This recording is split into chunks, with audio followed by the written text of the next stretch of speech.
स्वागत है दोस्तों आप सभी का इस नए वीडियो में। आजकल के इस एआई एरा में सब यही कह रहे हैं कि डेवलपर भी कह रहा है उसकी जॉब जा रही है, डेवऑप्स वाला भी कह रहा है उसकी जॉब जा रही है, सॉफ्टवेयर टेस्टर भी कह रहा है उसकी जॉब जा रही है, चाहे वो मैनुअल टेस्टर हो चाहे वो ऑटोमेशन टेस्टर हो, सब ये कह रहे हैं, सब डरे हुए हैं। सबको लग रहा है कि एआई एक टाइम पे उन सब की जॉब्स खुद करने लगेगा और वो उनको सब रिप्लेस कर देगा एआई के द्वारा। आज की इस वीडियो में हम बात करने वाले हैं, क्या सच में सॉफ्टवेयर टेस्टिंग जॉब्स कम हो रही हैं और एआई की वजह से वो जॉब्स निल हो सकती हैं या फिर बहुत कम हो सकती हैं। तो दोस्तों अगर हम देखने जाएं software testers specifically for the manual testers, तो उनका मेन काम होता था या होता है अभी भी कि वो एक्सेप्टेंस क्राइटेरिया को रीड करे, उसके हिसाब से टेस्ट केसेस डिज़ाइन करे, उसकी स्ट्रेटजीज प्रिपेयर करे, test data preparation and all planning पूरी की पूरी होती थी। मैनुअल टेस्टर्स का वर्क जो है 70% होता है और ऑटोमेशन टेस्टर्स का 30% होता है। ऐसे मेरे एक दोस्त से बात हो रही थी, वही चीज़ों को बता रहा था। तो यहाँ पर अगर हम देखने जाएँ test case designing and decode debugging या फिर ऑटोमेशन वर्क जो कि सॉफ्टवेयर टेस्टर्स का मेन काम होता है, तो वहाँ पर chat GPT, deep sea, cloudy जैसे एलएलएम्स जो हैं वो बहुत इफिशिएंट वे में टेस्ट केसेस डिज़ाइन कर रहे हैं। High level test cases design, detail level के test cases design, UI test level के टेस्ट केसेस डिज़ाइन।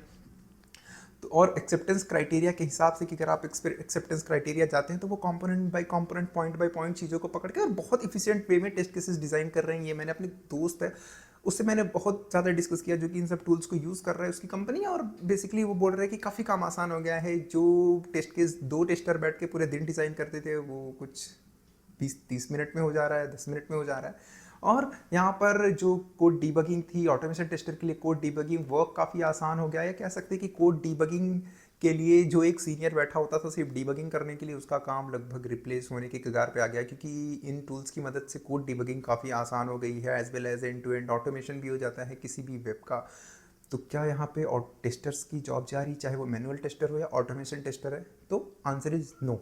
बट यहाँ पर मैं एक चीज़ हर वीडियो में मेंशन करता हूँ कि यहाँ पर जो एआई की रेस है, जितना मुझे लगता है कि यहाँ पर ह्यूमन वर्सेस एआई नहीं है, यहाँ पर है ह्यूमन प्लस एआई।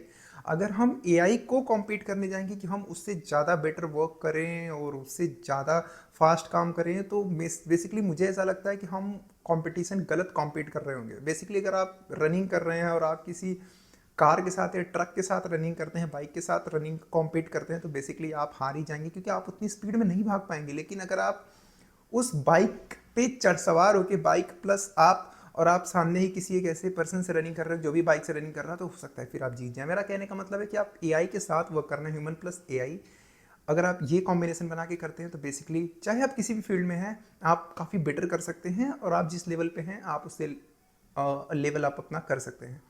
तो फिर यहाँ मैं आपके लिए कुछ पॉइंट्स लेके आया हूँ। अगर आप सॉफ्टवेयर टेस्टर हैं, आप वरीड हैं, तो अगर आप ये कुछ सिंपल पॉइंट्स को स्टेप बाय स्टेप फॉलो करते हैं तो हो सकता है, हो नहीं हो सकता, मुझे तो बिल्कुल यकीन है कि आप बेसिकली सक्सीड करेंगे।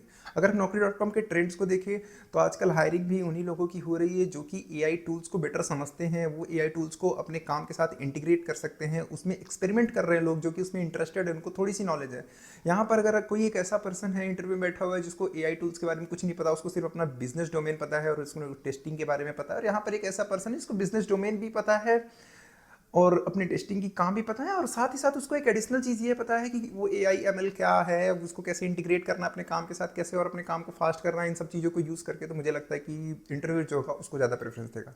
तो सबसे पहली जो चीज़ करनी है आपको, वो ये चीज़ करनी है कि आपको फाइंड आउट करना है कि आप जो काम कर रहे हैं उस काम में आप कौन से एलएलएम्स को या फिर कह सकते हैं कौन से एआई टूल्स को आप जो है यूटिलाइज कर सकते हैं और अपना काम जो है उससे एनहांस कर सकते हैं, अपनी प्रोडक्टिविटी बढ़ा सकते हैं। आपको एआई की अंडरस्टैंडिंग लेनी है कि कैसे आपको प्रॉम्प्ट्स देने हैं, कैसे आपको एफिशिएंट वर्क उससे लेना है, एज वेल एज आपको थोड़ी एमएल की भी अंडरस्टैंडिंग होनी चाहिए कि फ्लोज कैसे वर्क करते हैं, उसको कैसे आप अपने कोड में इंटीग्रेट कर सकते हैं एंड करते हैं एंड ऑल दैट। और यहाँ पर आपको दूसरी चीज़ जो सीखनी है, आपको टूल्स फाइंड आउट करने हैं। आपने चैट जीपीटी एआई के नाम पे अगर मैं आपसे पूछूंगा तो आप 2-3 एलएलएम के नाम लेंगे, बट वो एलएलएम तो बस एक नॉर्मल चैटबॉट से, या फिर कह सकते हैं कि एक असिस्टेंट है जो कि बहुत ज़्यादा फेमस है, इसके लिए आपको पता है। बट ऐसे बहुत सारे टूल्स हैं जो कि बेसिकली आप जो काम कर रहे हैं बिल्कुल आपके काम के लिए एक्सपर्टाइज एजेंटिक टूल्स हैं, मतलब एआई एजेंट्स बहुत सारे हैं जो कि आप जो काम कर रहे हैं उसी काम के लिए बनाए हुए हैं। तो आपको उन सभी टूल्स को फाइंड आउट करना है, उन टूल्स को आप कैसे यूज़ कर सकते हैं अपने काम में।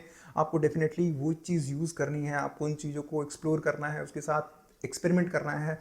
और यहाँ पर अगर मैं एक आपको टूल के बारे में अभी बताऊँ तो आपने टेस्ट ट्रिगर के बारे में सुना होगा, अगर नहीं सुना है तो फिर डिस्क्रिप्शन में लिंक है, आप उस चीज़ को एक्सेस कीजिए, थोड़ा रिसर्च कीजिए कि ये चीज़ कैसे वर्क करता है। ये बेसिकली एक ऑटोमेशन टूल है जिससे आप ऑटोमेट कर सकते हैं, आपकी वेब ऑटोमेट कर सकते हैं, मोबाइल ऑटोमेट कर सकते हैं, यहाँ पर आप नेटवर्क कॉल्स एंड एपीआईज भी ऑटोमेट कर सकते हैं, एज वेल एज एक जो सबसे मोस्ट इंपॉर्टेंट चीज़ है कि अगर आप मैनुअल टेस्टर हैं तो आप ये सर्च करना बंद करो यार, how to become automation tester in 1 month 20 days 15 days. भाई साहब आप वहीं रह जाएंगे कि आप जस्ट अगर आप लोकेटर्स एंड सेलेनियम ही सीखते रह जाएंगे तो आप आगे नहीं बढ़ पाएंगे, क्योंकि बहुत ऐसी कॉम्प्लिकेटेड चीज़ नहीं है, बट आप अगर आप उस तक हैं तो आप उसको एक्सपर्टाइज करने में, आप उसको उसमें एक्सपर्टीज लेने बहुत टाइम वेस्ट कर रहे हो। तो मैं बोलूँगा कि थोड़ा सा आप क्रिटिकल गोल अपने लिए सेलेक्ट कीजिए, थोड़ा सा आप एक लेवल अप की चीज़ें सेलेक्ट कीजिए। तो अगर आप, मैं कहता हूँ कि अगर आपने माउंट एवरेस्ट का टारगेट रखा है तो मुझे लग रहा है कि फिर वो छोटे मोटे पहाड़ तो आप चढ़ ही लेंगे। सो मुझे लगता है कि किसी एक चीज़ में एक्सपर्टीज़ लाने से बेटर है कि आप इस चीज़ में एक्सपर्टीज़ लाएं कि आप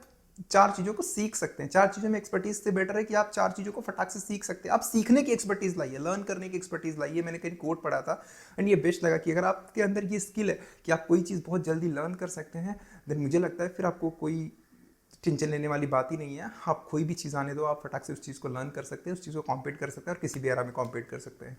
so that's it for this video. ऐसे ही और अमेजिंग वीडियोस चैनल पे आती रहेगी, तो चैनल से जुड़े रहिएगा, चैनल को सब्सक्राइब जरूर कीजिएगा, वीडियो अच्छी लगी तो लाइक जरूर कीजिएगा।